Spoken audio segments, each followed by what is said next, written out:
কিন্তু এই সংস্কার শুরু কিন্তু করেছে বিএনপি, শুরু করেছে শহীদ রাষ্ট্রপতি জিয়াউর রহমান। তিস্তা নিয়ে আমরা দেখেছি বহু রাজনীতি হয়েছে, বাট বিএনপির তিস্তা নিয়ে সবচেয়ে বড় হচ্ছে সেই রাজনীতি যেই রাজনীতিটা করলে এই দেশের মানুষ কষ্ট লাঘব হবে। ট্রেনিং করে আইটি সেক্টরে বহু মানুষ ফ্রিল্যান্সের কাজ করছেন। পেপালকে বাংলাদেশে নিয়ে আসা যায়, তাহলে সাথে সাথে এই জিনিসটার সমাধান করা সম্ভব হবে।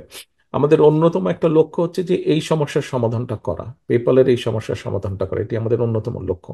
পত্রপত্রিকা খুললে, রেডিও টিভি খুললেই একটি জিনিস দেখতে পাই, সংস্কার সংস্কার, মানে সকালে ঘুম থেকে করে রাত পর্যন্ত সংস্কার, যেটি নিয়ে কম বেশি আমরা এখানে আলাপ করছি। আমাদের 31 দফা যে এটি সংস্কারই, কিন্তু এই সংস্কার শুরু কিন্তু করেছে বিএনপি, শুরু করেছে শহীদ রাষ্ট্রপতি জিয়াউর রহমান। আপনি যে খাল খননের কথা বললেন, এটিও একটি বিরাট সংস্কার কৃষির জন্য।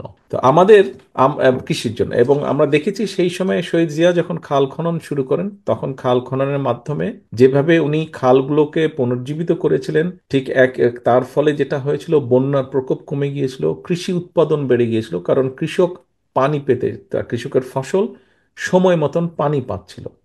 এবং আরেকটি বড় বিষয় হচ্ছে যে শুকনো মৌসুমে কৃষক পানি ব্যবহার করতে পেরেছে। বিরাট একটি বড় সংস্কার ছিল সেটি, কৃষি ক্ষেত্রে বলুন, সামগ্রিকভাবে দেশের অর্থনীতির ক্ষেত্রে বলুন। তিস্তা নিয়ে আমরা দেখেছি বহু রাজনীতি হয়েছে, বাট বিএনপির তিস্তা নিয়ে সবচেয়ে বড় হচ্ছে সেই রাজনীতি যেই রাজনীতিটা করলে এই দেশের মানুষ কষ্ট লাঘব হবে, এই এলাকার মানুষ কষ্ট থেকে মুক্তি পাবে। এই এলাকার কৃষক সামগ্রিকভাবে প্রায় 3 কোটি মানুষকে এই নদীর নদীর ভয়াবহতা বা উপকারিতা ছুঁয়ে যায়। সেই 3 কোটি, কম বেশি 3 কোটি মানুষ উপকৃত হবে, এটি হচ্ছে খাল খনন কর্মসূচি।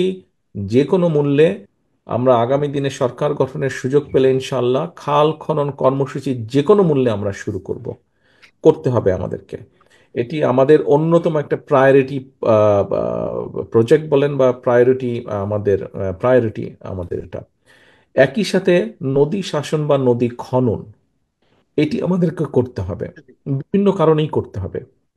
আপনার এলাকায় আপনি যে বললেন কেন করতে হবে, এখানকার মানুষের সমস্যা, পানির সমস্যা, হয় কখনো বেশি পানি, হয় কখনো কম পানি, পানির সমস্যা, এটিকে আমাদের একটি নিয়ন্ত্রণে আনতে হবে, যাতে বন্যার ভয়াবহ থেকে আমরা এলাকার মানুষকে রক্ষা করতে পারি।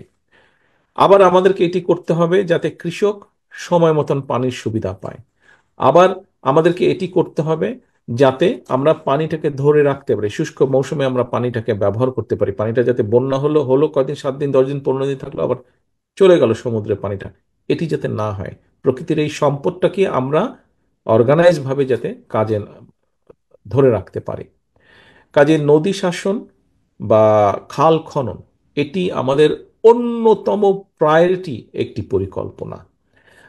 দৃঢ়ভাবে আমি বিশ্বাস করি আমরা যদি এই কাজগুলো সারা বাংলাদেশে, শুধু এই অঞ্চলে না, সারা বাংলাদেশে যেখানে যেখানে যত খাল আছে সেগুলোকে পুনরুদ্ধার করা, সেগুলোকে আবার চলমান করা, সেগুলোকে আবার খালগুলোর মধ্যে পানির স্রোত নিয়ে আসা, অর্থাৎ একটি খাল খালের মতন যাবে। এবং শুধু যে কৃষির জন্য উপকারিতা হয় তা না, আপনার নিশ্চয়ই ধারণা আছে, যেহেতু গ্রামের ছেলে আপনি, আহ, খালগুলোকে যদি আমরা জীবিত করতে পারি, আবার খালগুলোতে যদি পানি থাকে, গ্রামের বহু জায়গা আছে যেখানে পানির একটু কষ্ট থাকে, দৈনন্দিন ব্যবহারের পানিও কষ্ট থাকে, কিন্তু খালের মধ্যে যদি পানি থাকে তখন ওই এলাকার মানুষদেরকে পানির জন্য কষ্ট অনেক কম করতে হয়। কাজে এটিও একটি সবচেয়ে বড়, মানুষকে খাবার পানি হোক বা ব্যবহারের পানি হোক, মিনিমাম কাছাকাছি সুবিধাও যদি পৌঁছে দিতে হয়, সেজন্য আমাদেরকে খালগুলো খনন করা প্রয়োজন।